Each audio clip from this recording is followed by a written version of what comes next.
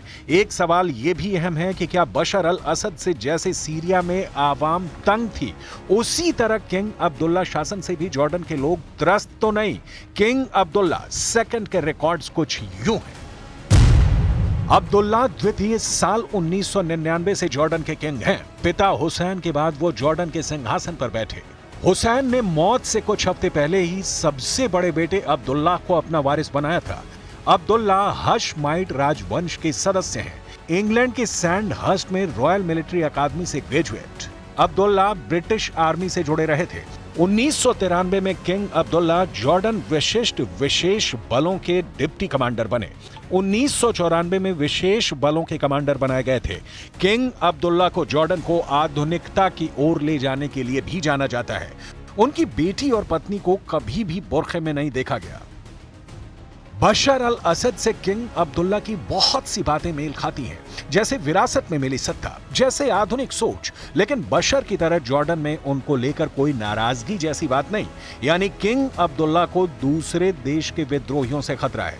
Syria में Iraq से भागे ISIS के लड़ाके, हिजबुल्लाह और हमास के भगोड़े फाइटर और खाड़ी मुल्कों में अमेरिका के दुश्मन, सभी फाइटर ग्रुप जॉर्डन के लिए मुसीबत बन सकते हैं। इजराइल और अमेरिका को दुश्मन मानने वाले विद्रोही गुटों में फिलहाल सबसे ताकतवर सीरिया का हयात अल तहरीर ही है, जिसने 12 दिन की लड़ाई में पुतिन को भी परास्त कर दिया है। तो क्या कमांडर जुलानी विद्रोही गुटों का संगठन बनाकर इजराइल को झटका देने की तैयारी में है? एर्दोआन का जॉर्डन विद्रोह का असली मोहरा कौन है, ये अब तक साफ नहीं है। लेकिन जो साफ है वो ये कि जॉर्डन को सीरिया बनाने का मंसूबा कभी भी कामयाब नहीं हो सकता। अमेरिका और इजराइल के रहते तो संभव ही नहीं है। जॉर्डन और अमेरिका ने 2021 की शुरुआत में एक रक्षा सहयोग समझौते पर हस्ताक्षर किए थे। इस समझौते के तहत अमेरिकी सैन्य कर्मियों और ठेकेदारों के लिए प्रशिक्षण, अभ्यास, युद्धाभ्यास की सुविधा जॉर्डन में मिलती है। अमेरिका के हथियारों की तैनाती जॉर्डन में है। इसी तरह जॉर्डन का इजराइल के साथ सैन्य सहयोग 1994 की शांति संधि से चला आ रहा है। ये तीनों देश सैन्य समर्थन के कई ट्रेलर दुश्मनों को दिखा चुके हैं। जब भी ईरान से इजराइल पर हमला हुआ है, जॉर्डन बीच में रक्षा कवच बना है। अब जब जॉर्डन में विद्रोह का डर जताया जा रहा है, इजराइल साथ देने आ गया है। इजराइल किस हद तक दोस्ती और दुश्मनी निभाता है, यह बताने की जरूरत नहीं। सीरिया से लेबनान तक, इराक से यमन तक के बारूदी बियाबान नेतन्याहू के क्रोध को बयां करते हैं। बारूद के ढेर पर बैठकर इजराइल सभी दुश्मन देशों को अकेले धुआं धुआं कर दे रहा है, तो उसके पीछे सुपर पावर अमेरिका है। खाड़ी देशों का घोषित आका कहा जाने वाला अमेरिका इजराइल के दुश्मनों की बर्बादी की एक नई बिसात भी बिछा चुका है।